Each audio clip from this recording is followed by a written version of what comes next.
बिस्मिल्लाहिर्रहमानिर्रहीम। अस्सलाम वालेकुम स्टूडेंट्स। ज़ूजियोग्राफ़ी में आज जो हम टॉपिक स्टार्ट करेंगे वो है ज़ूजियोग्राफिकल रीजन्स। ठीक है, इसमें हमने लास्ट लेक्चर में जो हमने ज़ूजियोग्राफिकल डिवीजन स्टडी की थी कि कौन कौन से रीजन्स हैं और वो किस तरह से बने हैं। अब हम वन बाय वन जो है वो हर रीजन को डिटेल में स्टडी करेंगे। ठीक है, इसमें देखें जी, सोशियोग्राफिकल रीजन्स स्टार्ट करने से पहले जो सबसे फर्स्ट काम आपको करना है वो ये है कि आपको ये मैप जो है ये फिंगर टिप्स पे आना चाहिए। ठीक है, ये मैप आपको ऑरली ड्रा करना आना चाहिए। इसमें कौन सा रीजन है और किस पोजीशन पे है, ठीक है, ये फिक्स होगा। उनकी जो शेप है, उनकी जो पोजीशन है वो फिक्स होगी। तो इसी तरह से आपको ये जो मैप है वो आपको इसी तरह से ड्रा करना आना चाहिए। ठीक है, ये सबसे पहली चीज़ है। और हर रीजन्स को डिस्कस करते हुए आप अगर उसका मैप ड्रा करेंगे तो वो एक बहुत अच्छा इम्पैक्ट देगा। ठीक है, और इसको माइंड में रखते हुए ही आप जो है वो इन रीजन्स को डिस्कस करने के काबिल हैं। देखें जी, अब हम फर्स्ट रीजन से स्टार्ट करेंगे जो कि है पैलियोटिक रीजन। ठीक है, पैलियोटिक रीजन में जो है वो सबसे पहले हमने क्या डिस्कस करना है, कोई भी रीजन होगा सारे रीजन से इसी पैटर्न से हम डिस्कस करेंगे। ठीक है, सबसे पहले हम डिस्कस करेंगे एक्सटेंट या फिर एरिया या फिर इसको आप जियोग्राफिकल रेंज कह सकते हैं, यानी कि कोई भी जो रीजन है उसका रकबा कितना है और वो कितनी रेंज है, कौन कौन से कंट्रीज़ हैं और कौन कौन से इलाके हैं जो कि उस रीजन के अंदर जो है वो आ रहे हैं। ठीक है, इसमें देखें जी, एक्सटेंट में इसमें क्या है कि जो पैलियोटिक रीजन है ये लार्जेस्ट जियोग्राफिकल रीजन है। ठीक है, और इसके अंदर कौन कौन से आते हैं, होल यूरोप है, northern part of Africa, northern China और रशिया, जापान, ईरान, अफ़गानिस्तान। और अगर हम पाकिस्तान की बात करें तो सॉरी, यहाँ पे जो है वो वेस्टर्न प्रोविंस ऑफ पाकिस्तान आएगा, पंजाब नहीं आएगा। ठीक है, यहाँ पे पाकिस्तान का लीजिएगा। यहाँ पे अगर हम पाकिस्तान की बात करें तो पाकिस्तान का जो प्रोविंस है बलोचिस्तान, वो जो है वो पैलियोटिक रीजन के अंदर इंक्लूडेड है। ठीक है, अगर हम जो है वो इनका टोटल एरिया देखें तो याद रखिएगा यहाँ पे मेंशन नहीं है। टोटल एरिया इनका होता है 1,40,40 स्क्वायर माइल्स है। ठीक है, इनके 1,40,40 स्क्वायर माइल जो है वो इसका एरिया है पैलियोटिक रीजन का। ठीक है, उसके बाद देखें जी, पैलियोटिक रीजन की बाउंड्रीज यानी कि इनकी साइडों पे कौन कौन से पार्ट्स हैं। ठीक है, नॉर्दर्न, साउथ, वेस्ट और ईस्ट साइड पे क्या क्या चीज़ें हैं। अब इसके north, west and east side पे जो है वो सी है। ठीक है, अगर आप यहाँ से इसको देख सकें तो ये हमारे पास पैलियोटिक रीजन है। ठीक है, पैलियोटिक रीजन के नॉर्दर्न, वेस्ट और ईस्ट साइड जो है वो तीनों साइड पे सी है, समंदर है। और जो इसका सॉदर्न पार्ट है वहाँ पे इसके दो नेबर रीजन्स हैं, इथोपियन रीजन और ओरिएंटल रीजन। ठीक है, इनके सॉदर्न पार्ट की तरफ हैं। अब जो इथोपियन रीजन है, इथोपियन रीजन और पैलियोटिक रीजन के दरमियान जो सेपरेशन है वो है सहारा डेजर्ट। ठीक है, यानी कि वो सहारा डेजर्ट जो है वो इथोपिया को और पैलियोटिक रीजन को आपस में जो है वो सेपरेट करता है।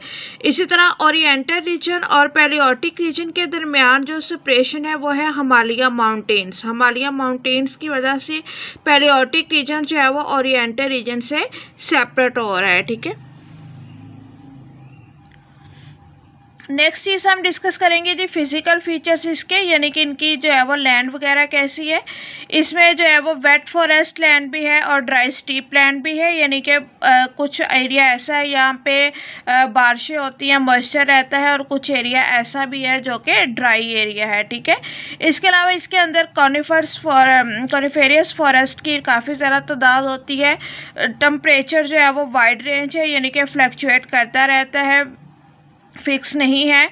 रेनफॉल के अंदर भी फ्लक्चुएशंस आती रहती हैं, कोई फिक्स रेनफॉल नहीं है कि किस टाइम पे कितनी रेनफॉल होगी। ठीक है, और जो इनकी सरफेस फीचर्स है यानी कि लैंड के जो सॉइल के जो फीचर्स होते हैं वो भी वेरिएबल होते हैं। ठीक है, मोस्टली जो है वो इनके अंदर क्ले, सैंड और लाइमस्टोन वगैरह जो है वो प्रेजेंट होता है। ठीक है, क्लाइमेट की अगर हम बात करेंगे तो क्लाइमेट यानी कि इनकी जो आबोहवा है वो more and less temperate climate है, यानी कि मुअत्तल सा क्लाइमेट है। बहुत ज़्यादा मुअत्तल भी नहीं हो सकता है और बहुत कम मुअत्तल भी हो सकता है। ठीक है, उसके बाद जी हम ज़ूलॉजिकल कैरेक्टर्स डिस्कस करेंगे, यानी कि हम ये डिस्कस करेंगे कि इस रीजन के अंदर फाना कौन कौन सा प्रेजेंट है। उसमें सबसे पहले हम मैमल्स को देखते हैं।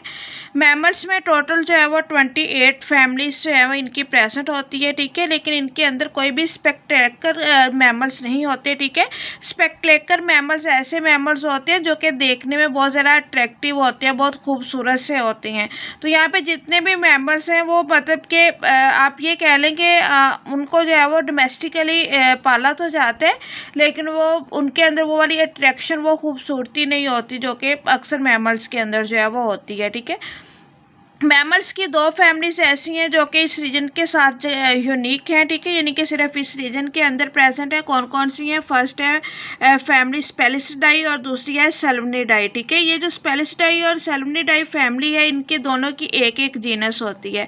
स्पेलिसिडाई फैमिली की जो जीनस है वो होता है सप्लेक्स, ठीक है। सप्लेक्स जो है वो रैट लाइक है, रैट की एक जीनस है, लेकिन इसका कलर जो है वो थोड़ा ब्राउनिश सा होता है और इसकी टेल नहीं होती, ठीक है। और जो सेल्वनिडाई है उसकी एक ही जीनस है सेल्विनिया। इसके अलावा अगर जो बाकी मैमल्स की हम बात करें, ठीक है, बाकी मैमल्स में इसके अंदर जो है वो होते हैं मोर्स होते हैं, ठीक है। मोर्स के अलावा शर्यूस हैं, रैबिट्स हैं, देन जो है वो हैचहुक है और स्कल्स हैं, और इसके अलावा ये जो है वो प्रोक्यूपाइंस हैं, ठीक है, और हियान्स हैं, कैमल्स हैं, डंकीज हैं, शीप है, ऑक्सन है, डियर है, इसके अलावा बियर है, कैट है और डॉग है, ठीक है। ये सारे नेम आपने सिर्फ नेम्स याद करने हैं। इनमें से किसी की भी किसी किस्म की कोई कैरेक्टरिस्टिक्स आपने याद नहीं करनी है, आपको सिर्फ उनके नेम्स याद होने चाहिए। उसके बाद देखें जी बर्ड फाना के अंदर इसमें हमारे पास हॉक आता है, डक्स हैं, स्ट्रॉक है, इसके अलावा कुकुस हैं, किंगफिशर है, स्विफ्ट है, स्वालोस हैं, थर्शिस, ब्लैक बर्ड्स, फिंचिस और ग्रीवस्लोन्स, ठीक है। रिप्टाइल्स की अगर हम बात करेंगे तो रिप्टाइल्स में जो है वो टोरटाइस है, स्नेक है और टर्टल है। एम्फीबियन फाना की बात कर लेते हैं। एम्फीबियन फाना में जी शामिल है टॉड, फ्रॉग, न्यूट्स एंड स्लेमेंडर्स, ठीक है। ये हो गए इनके जोलॉजिकल कैरेक्टर्स। ये आपने इसी तरह जो है वो इनके नेम्स को फिंगर टिप्स पे याद करना है, रट्टा लगाना है इनको, ठीक है। उसके बाद जो लास्ट पॉइंट हम रीजन्स का डिस्कस करेंगे वो होती है उनकी अफिनिटीज़। अफिनिटीज़ मतलब कि कौन सी ऐसे फाना है जो कि सिर्फ उसी रीजन्स के अंदर है, कौन सा ऐसा फाना है जो कि वो दूसरों के साथ शेयर करता है, ठीक है। वर्टिब्रेट फाना जो है वो इस रीजन में बहुत ज़्यादा रिच नहीं है, यानी कि बहुत ज़्यादा वर्टिब्रेट फाना इसके अंदर प्रेजेंट नहीं है, ठीक है। अगर हम मैमल्स की बात करते हैं तो मैमल्स में रैबिट और डॉग फैमिलीज जो हैं वो वर्ल्ड वाइड डिस्ट्रीब्यूटेड है, यानी कि इस रीजन के अलावा वो पूरी दुनिया में पाई जाती हैं। इसके अलावा जो शर्यू, कैट, स्कल्स फैमिलीज़ है वो ये शेयर करता है दूसरे रीजन्स के साथ, ठीक है। सारे रीजन्स के साथ ये शर्यू, कैट और स्कल फैमिलीज़ को शेयर करता है एक्सेप्ट ऑस्ट्रेलिया। ऑस्ट्रेलिया रीजन के अंदर जो है वो जैसे हमने डिस्ट्रीब्यूशन में पढ़ा था कि किसी बैरियर की वजह से जो इनकी फैमिलीज़ हैं वो ऑस्ट्रेलिया रीजन के साथ शेयर नहीं है, ठीक है।